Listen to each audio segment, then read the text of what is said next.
warahmatullahi wabarakatuh. Perkenalkan, saya Muhammad Ihsan. Di sini saya akan mempresentasikan apa saja yang saya dapatkan selama mata kuliah Al-Islam selama 15 pertemuan kemarin. Pertemuan pertama, di mana Bapak sudah menjelaskan tentang konsep Islam. Dari pengertian Islam secara bahasa ini dapat disimpulkan Islam adalah agama yang membawa keselamatan hidup di dunia dan akhirat. Islam juga agama yang mengajarkan umatnya atau pemeluknya untuk menebarkan keselamatan dan kedamaian. Pertemuan kedua ialah tentang bekerja. Adapun hadis tentang bekerja ialah barang siapa kelelahan karena habis bekerja, maka ia akan mendapatkan ampunan. Hadis riwayat At-Tabrani.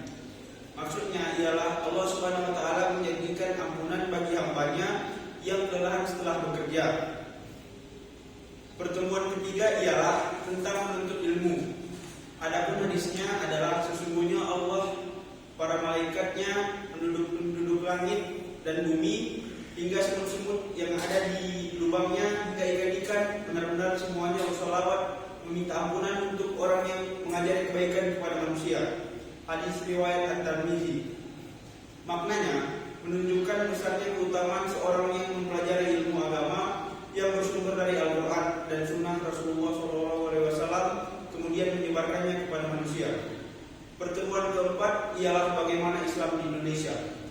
Islam di Indonesia sudah baik tetapi belum maju, karena Indonesia bukanlah negara Islam yang berlandaskan dengan hukum-hukum Islam. Juga karena ada puluhan juta penduduk non-Muslim, apalagi banyak penduduk yang menganut Islam di Indonesia bukan orang Muslim yang mempraktekannya dengan sangat ketat. Pertemuan kelima ialah bagaimana pendapat kita tentang ibadah. Ibadah tentang sholat ataupun puasa, tetapi ibadah itu adalah perbuatan-perbuatan baik. Contoh, jika ada seorang wanita meminta pertolongan kepada seorang laki-laki dan laki-laki tersebut menolongnya dengan niat emang benar-benar menolong, itu bisa dikatakan suatu ibadah. Pertemuan keenam adalah tentang bagaimana hakikat manusia dalam pandangan Islam. Manusia adalah ciptaan Allah Subhanahu wa taala yang memiliki peran strategis sebagai seorang hamba dan sekaligus khalifah atau pemimpin di bumi. Pertemuan ke-11, iman dan pengaruhnya bagi kehidupan. Apa itu iman?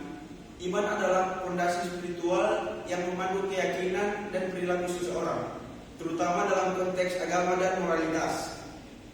Ada beberapa jenis iman, yaitu iman kepada Allah, iman kepada malaikat, iman kepada kitab-kitab Allah, iman kepada Rasul-Rasul Allah, iman kepada hari kiamat, dan iman kepada qada dan qadar. Apa pengaruh iman bagi kehidupan? Iman memiliki pengaruh yang mendalam dalam membentuk karakter, perilaku, dan hubungan seorang dengan sesama maupun dengan Tuhan. Iman yang benar dapat menjadikan kekuatan positif yang mendorong kehidupan yang lebih harmonis, bermakna, dan penuh tanggung jawab. Pertemuan 12, Islam, manusia, dan kehidupan. Konsep Islam dengan manusia dan kehidupan. Manusia dalam Islam adalah makhluk yang mulia dengan tanggung jawab sebagai hamba dan khalifah atau pemimpin di bumi. Kehidupan adalah ujian untuk menguji ketaatan manusia kepada Allah dengan tujuan akhir kehidupan di akhirat. Islam mengajarkan keseimbangan dalam hubungan manusia dengan Allah sesama manusia dan alam semesta. Pertemuan 13, Islam, manusia, dan kehidupan. Apa peran agama dalam kehidupan manusia? Agama memiliki peran yang sangat besar dalam membimbing manusia menuju kehidupan yang lebih bermakna, harmonis, dan penuh tanggung jawab.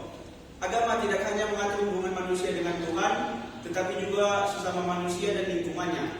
Dengan menjalankan ajaran agama secara benar, manusia dapat mencapai kedamaian, kesejahteraan, dan kebahagiaan.